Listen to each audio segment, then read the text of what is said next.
सभी के लिए नमो नमः। आवाज पीछे तक अच्छे से आ रही?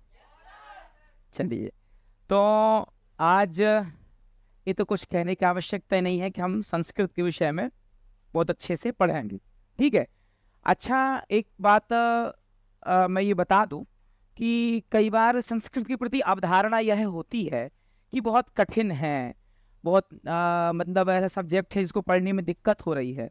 तो ये जान लीजिए आपकी कोई भी चीज़ ऐसी नहीं है कि जो हम नहीं कर सकते या कठिन हो। कारण क्या है कि उसमें हम समय नहीं दे पा रहे हैं। अगर हम उसमें समय देते, अभी हम मान के केवल ये चीज़ चलते हैं कि हमारा एक सब्जेक्ट है और हमारा पढ़ना मजबूरी इसलिए पढ़ रहे हैं, बल्कि आप ये मान लीजिए कि संस्कृत एक ऐसा सब्जेक्ट है कि ये संस्कृत के विषय में कहा गया है। आप लोग संस्कृत के अभी स्टूडेंट हैं, छात्र हैं, उसको समझ रहे हैं, तो ये बात एक मन मस्तिष्क में हमेशा के लिए बिठा लीजिए कि जिस देश में आप रह रहे हैं, उस देश की गरिमा, उसकी प्रतिष्ठा, उसकी वैल्यू, उसकी जो अद्भुतता महत्व है, वो किस चीज में है कि भारतस्य प्रतिष्ठे द्वे संस्कृतम संस्कृतिस्तथा, कि भारत की प्रतिष्ठा दो वस्तुओं में है, भारत की संस्कृति और भारत की संस्कृत। इसी से हम जाने जाते हैं, इसी से हमारी पहचान है, इसी से हम हैं। तो हमें केवल एक भारतीय होने के साथ कि हम इंडियन है, हमारा ये कर्तव्य बनता है कि उस देश की जो जिससे उसकी इज्जत है उसको हमें नॉलेज होना चाहिए। पहली चीज है ये, बिल्कुल आवश्यकता नहीं 9-10 के बाद में आप ये सोच लो कि अरे हम तो भूल गए, अब तो हो गया, हमें नहीं पढ़ना था, खत्म कर दिया। नहीं, उस विषय को आप जानते रहिए, समझते रहिए। एक और चीज, जैसे कि कई बार यह है कि मैं कई स्कूलों में जैसे पढ़ाता हूँ, तो वहाँ यहाँ भी हो सकता है हो या नहीं हो, जैसे भी हैं, मोमडेंस मुस्लिम वगैरह के बच्चे भी संस्कृत को लेते हैं और बड़ी इच्छा शक्ति के साथ पढ़ते हैं, क्योंकि जो भारतीय है उसका कर्तव्य है कि उस विषय को अच्छे समझे और जाने। 9वीं कक्षा के स्टूडेंट हैं यहाँ पर क्या?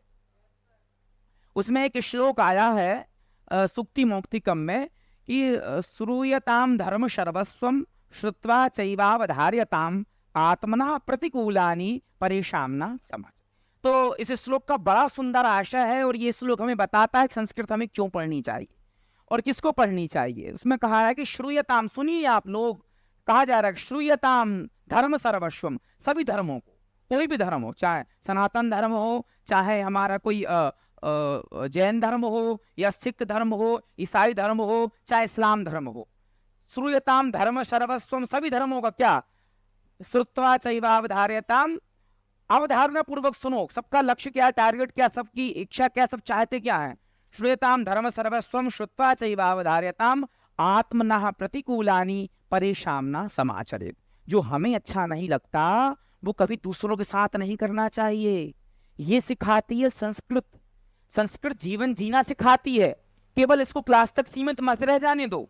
9वीं और 10वीं में ही जो श्लोक हैं जो समाहित किए गए हैं, यदि व्यक्ति उसको केवल परीक्षा की दृष्टि से नहीं अपितु जीवन जीने की दृष्टि से यदि सीख ले तो उसका जीवन में कभी वो पीछे नहीं रह सकता।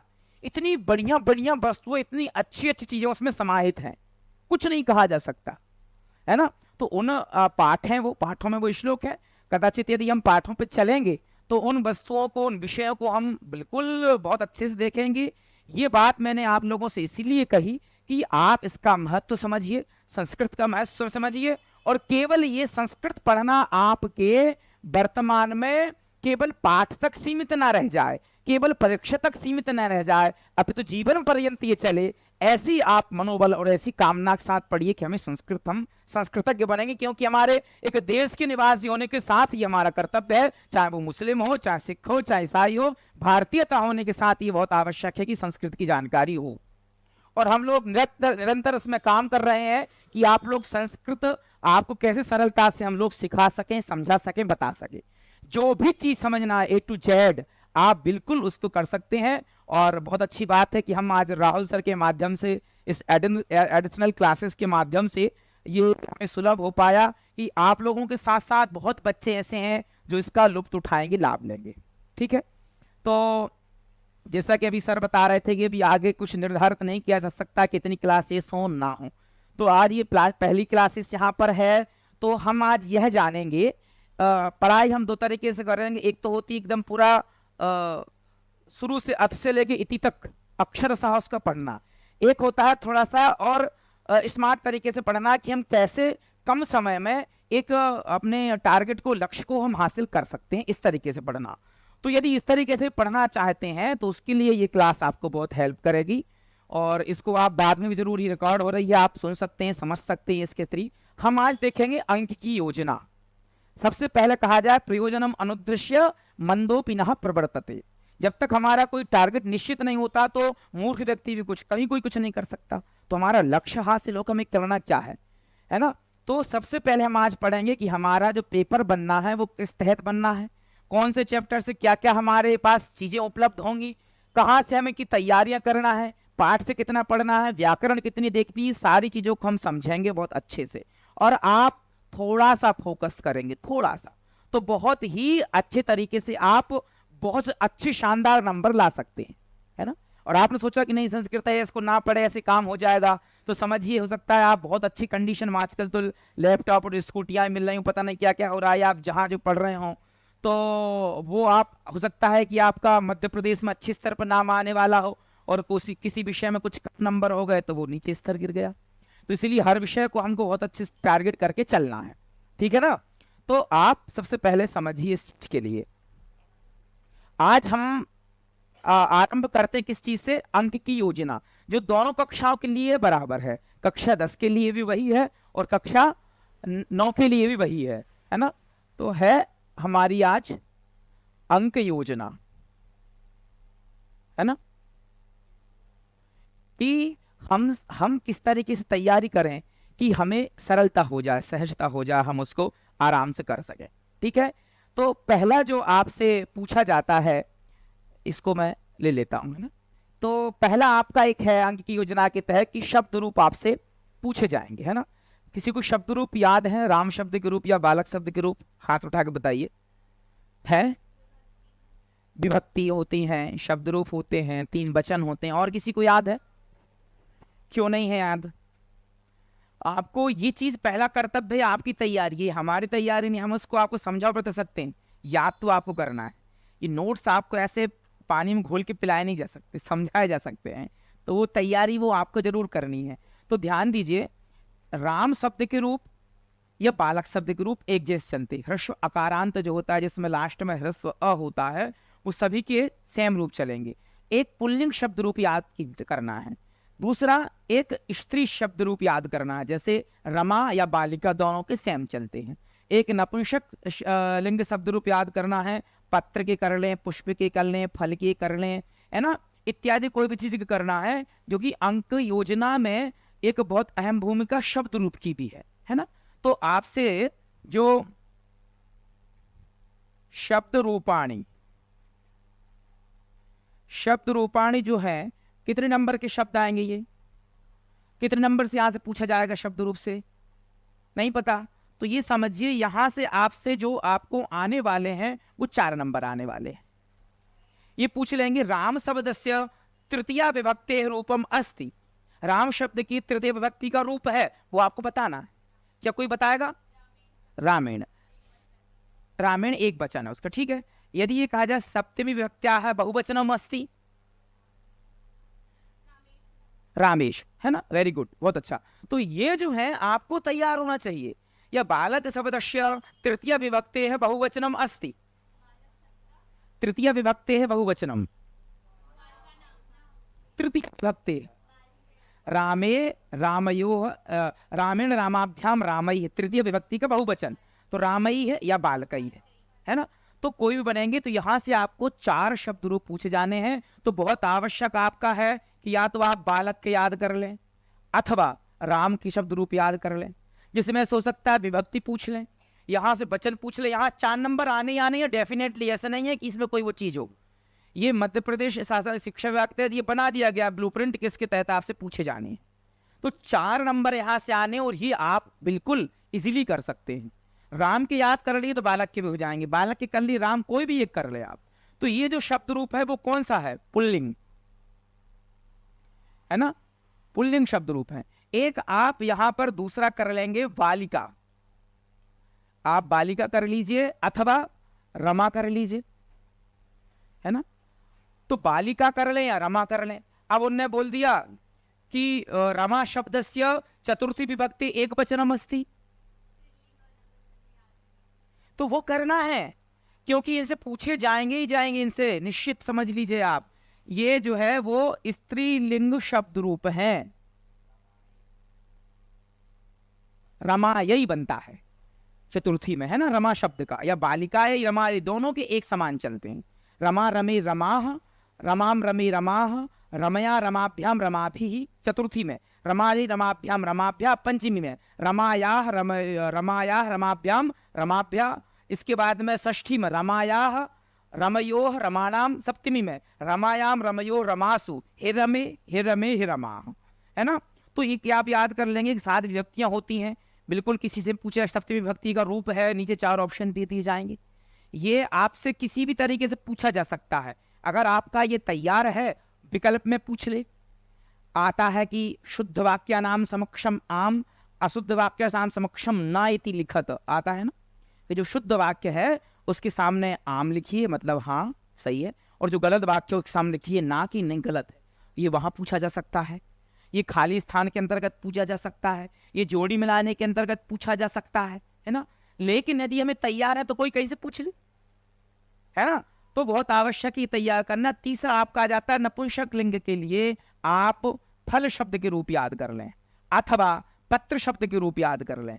ये है नपुंसक लिंग में, है ना, नपुंसक लिंग के हैं ये।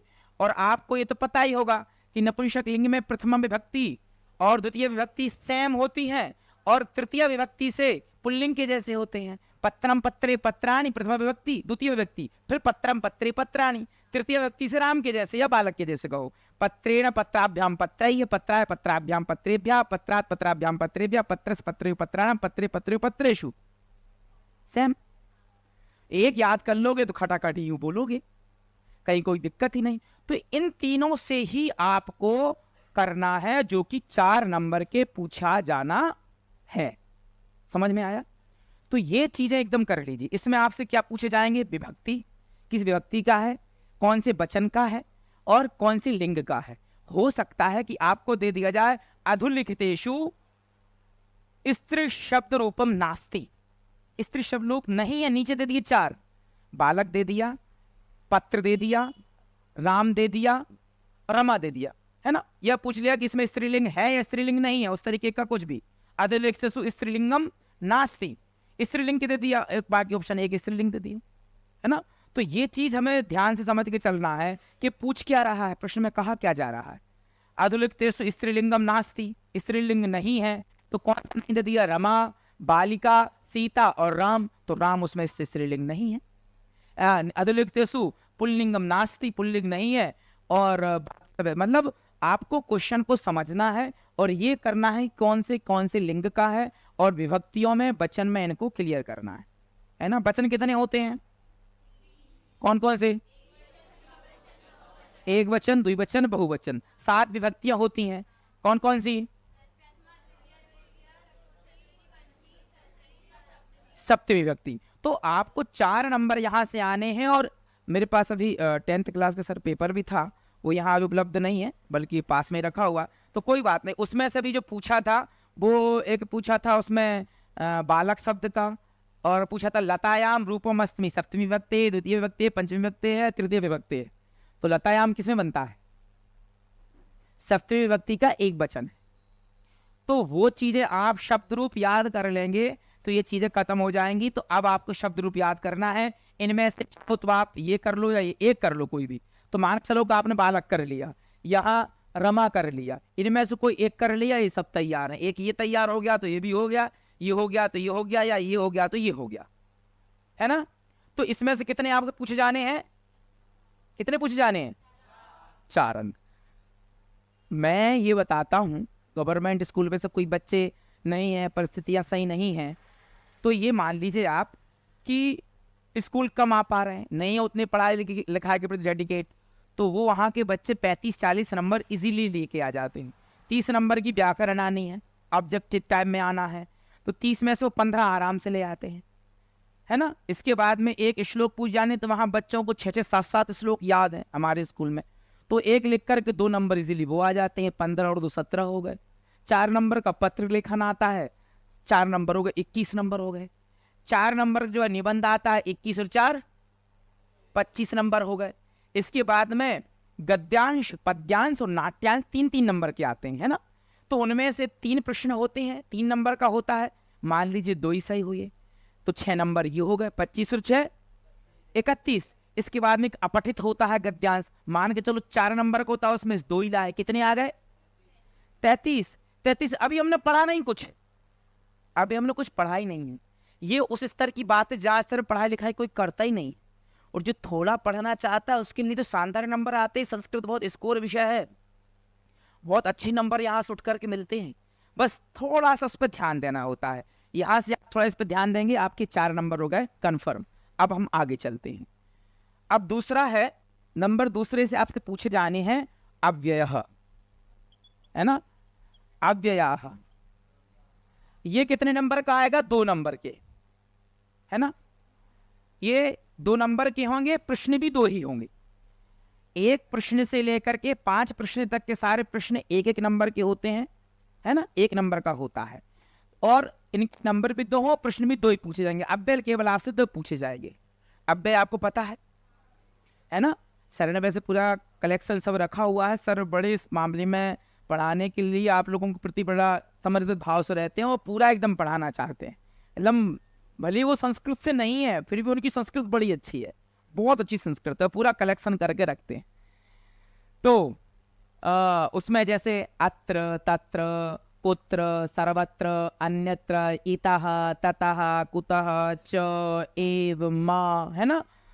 और अन्यथा, एव, श्व, अद्य इत्यादि करके अव्यय कुछ निर्धारित हैं, उतने ही अव्यय हैं।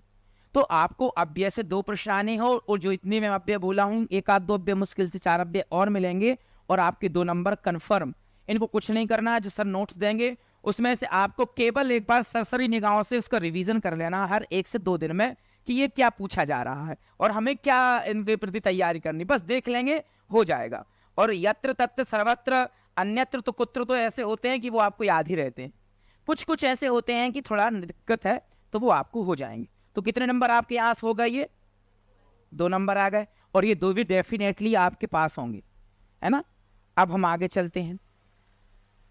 अब नंबर 3 पे आया धातु रूपाणी।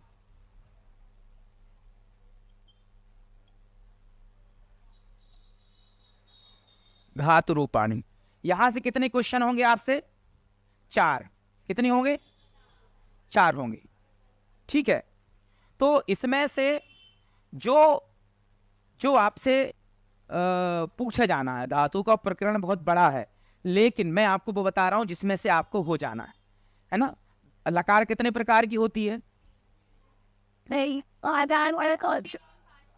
ये बात वेरी गुड, 10 होती हैं, और एक का 11वां भेद भी होता है जो वेद में प्रयोग किया जाता है। लेकिन फिर भी हमारे लिए पूछी जानी कितनी लकार बता करनी है, 5 लकार है ना। तो आपको पता है लट लकार का प्रयोग कौन से काल में होता है, वर्तमान काल। और पास्ट में कौन सी होती है लकार, लंग लकार, वेरी गुड। और फ्यूचर के लिए कौन सी होती है, लोट लकार होती है ना। आज्ञा और प्रार्थना के लिए कौन सी लकार होती है, लोट लकार होती है। चलो किसी किसी को कुछ कुछ सब पता है, कहीं से सब हो जा रहा है। और विधिलिंग लकार का प्रयोग कब होता है, जब हम चाहिए का अर्थ निकालते हैं, है ना। सुड जैसे कहते हैं, सुड के प्रयोग में आपको चाहिए, तुम्हें पढ़ना चाहिए, तुम्हें आना चाहिए, तुम्हें जाना चाहिए, तुम्हें खाना चाहिए, तो उसके अर्थ में प्रयोग कौन सी होती है, विधिलिंग लकार होती है। तो पहली बात तो आपको लकार आपको होनी चाहिए याद, है ना। लकार आप देख लीजिए, यदि इनमें से आप ये भी ध्यान दे लीजिए, ये धातु रूपाणी जो हैं, इनमें से आप 5 लकारों में याद करेंगे, ठीक है। जो कि पहली आपकी जैसे है लट लकार, है ना, जो कौन से काल में प्रयोग होती है, वर्तमान काल। दूसरी लकार कौन सी है, मान लीजिए लिट लकार, ये कब प्रयोग होगी, भविष्य काल, भविष्य काल के लिए प्रयोग होगी। इसके बाद में अब है लंग लकार, कब है लंग लकार का प्रयोग होती है, भूतकाल के लिए प्रयोग होती है, लंग लकार होगी भूतकाल के लिए। इसके बाद में लोट लकार, लोट लकार का प्रयोग कब होगा? किसी से हम किसी को आज्ञा दें, किसी से प्रार्थना करें, है ना, किसी को कहा जाए यहाँ जाओ, आज्ञा दी जा रही है, या निवेदन किया जा रहा है कि आप जाइए, दोनों अर्थों में कौन सी लकार प्रयोग होगी? लोट लकार। इसके बाद में है 5वीं नंबर कौन सी? विधिलिंग लकार।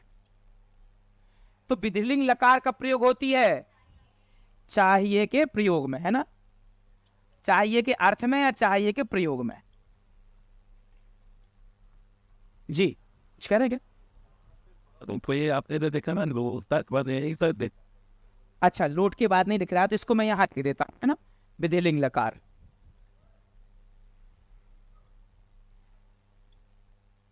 ये विधिलिंग लकार है जो कि होती है चाहिए के प्रयोग में।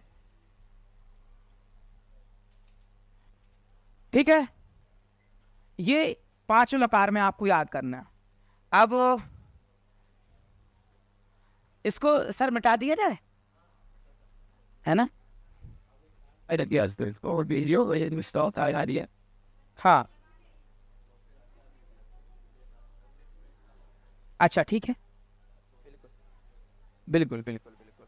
फिर धातु कम फिट पूरा कर दें क्या? 1 मिनट धातु कर देते हैं। तो देखिए, अब ये आपकी इन 5 लकार में ये हो गए हैं। अब आपको करना क्या है, धातु से जो 4 नंबर को जो पूछा जाना है, वहां आपको ध्यान देना है धातु में कितने वचन होते हैं? 3 ही वचन रहेंगे। इसमें विभक्तियां होती हैं, ऐसे में विभक्तियां चलती हैं। इसमें क्या चलते हैं? शब्द रूप में विभक्तियां चलती हैं। इसमें क्या चलेंगे? पुरुष चलेंगे। पहला कौन सा होता है? दूसरा और तीसरा उत्तम पुरुष। ठीक है, तो आपको ये चीज याद होनी चाहिए कि ये पूछा जाएगा गम धातोः लट् लकारस्य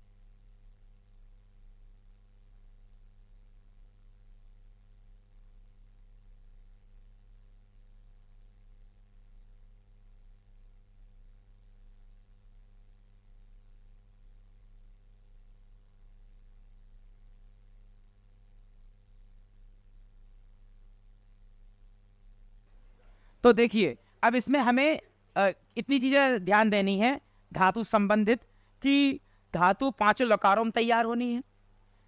इसके साथ में धातु में प्रथम पुरुष, मध्यम पुरुष, उत्तम पुरुष है, हमें उन्हें देखना है।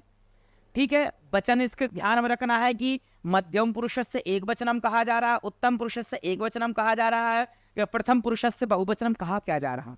और हमने अगर कहा गच्छेत में कौन सी धातु है, तो इसने बहुत अच्छा बताया, विधिलिंग लकार है।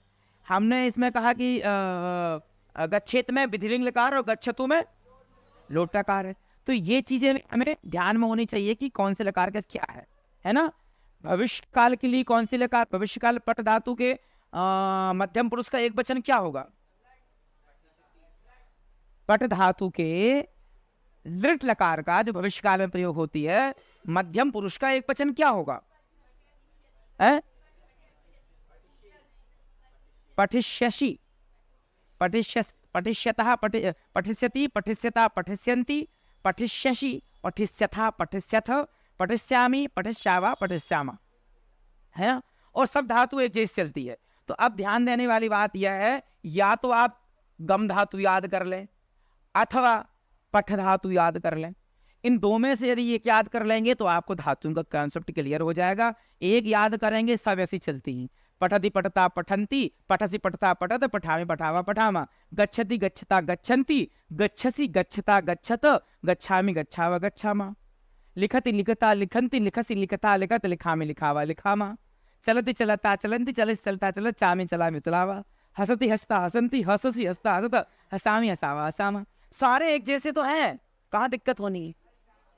बस केवल एक आप याद कर लेंगे, आप स्वयं किसी भी लकार का। अब बस ध्यान यह देना है, इसमें कई बार दिक्कत हो जाती है कि भूतकाल के लिए कौन सी लकार है, इसमें गड़बड़ कर जाते हैं। तो ये बिल्कुल यहाँ नहीं करनी। भूतकाल के लिए लंग लकार होगी, और इसके रूप कैसे चलेंगे? भूतकाल में शुरू में अ जुड़ा होता है। अपठत, अपठताम, अपठन, अपठा, अपठतम, अपठत, अपठम, अपठाव, अपठाम। भविष्यकाल के लिए शति शति चलता है, पठिष्यति, पठिष्यता, गमिष्यति, गमिष्यता, भविष्यति, भविष्यतः, है ना, लिखिष्यति, लिखिष्यता, शता शता करके चलता है। तो ये ध्यान रखना है। तो आपके ये जो 4 नंबर धातु के हैं वो आपके स्वयं के पास में रहेंगे, धातु के नंबर गड़बड़ नहीं होंगे। लकार पे ध्यान जाना है, पुरुष पे ध्यान जाना है। सबसे पहली चीज ध्यान रख लीजिए कि लकार कौन सी लकार का है। 5 लकार हैं तो कहां से पूछा जा रहा है। दूसरी चीज पुरुष, यदि उसने पूछा है कौन सा पुरुष है 3 में से, प्रथम, मध्यम या उत्तम। और तीसरा चीज वचन, है ना। और सबके ऊपर फिर धातु तो है ही, कि पट है, कि गम है, कि बद है, कि लिख है, कि क्या है ना। और ये इसके लिए तैयार हमें रेडी रहना है कि कहीं से भी कुछ भी पूछे जाए, ऑप्शन दे दें, रिक्त स्थान दे दें, एक पद में उत्तर दे दें, चाहे जोड़ी मिलाने में दे दें, हमें तैयार है। तो कोई कहीं से पूछ ले, है ना। तो यहां से आपसे धातु से कितने नंबर पूछे जाएंगे? 4 नंबर।